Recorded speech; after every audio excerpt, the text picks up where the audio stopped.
Now, I just pinched the seed out. Notice how the flavor keeps coming out. And now we're going to head down the pathway. All right. This is our lemon tree that is now a navel orange. Now, how did that happen? It was the only plant in this yard. This was as flat as a fritter. Had one lemon tree that we used to eat lemons off of for 5 years. I'd come back from fishing trips. We would eat and get the lemons from this tree. When I decided to stay here and convert this from a flat yard to a permaculture 3-dimensional yard, I didn't want a lemon in the backyard because I don't like the spines. Because we have kids and people, I don't want people getting stuck.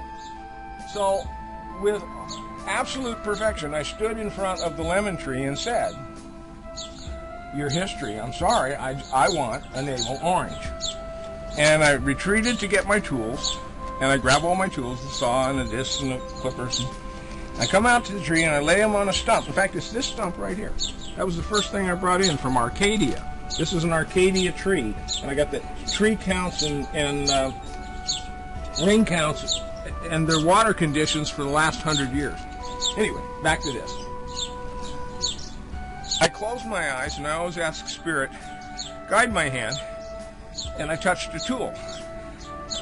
Well, what did I touch? I touched the clippers. I can't cut the tree down with the clippers. So I think, what am I supposed to do?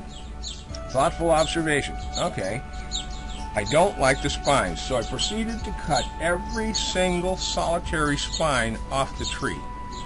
Then, I took my magnificent soil combinations and I fed the tree abundantly. Up around the tree, spontaneously sprouted a wild arugula, which was a carrier on my soil. And it made the most spectacular arugula plant you ever saw. And it was right here, this tall, marigolds and 3 other types of plants. Nobody in the world was more surprised when the next crop was 28 navel oranges and not a single lemon.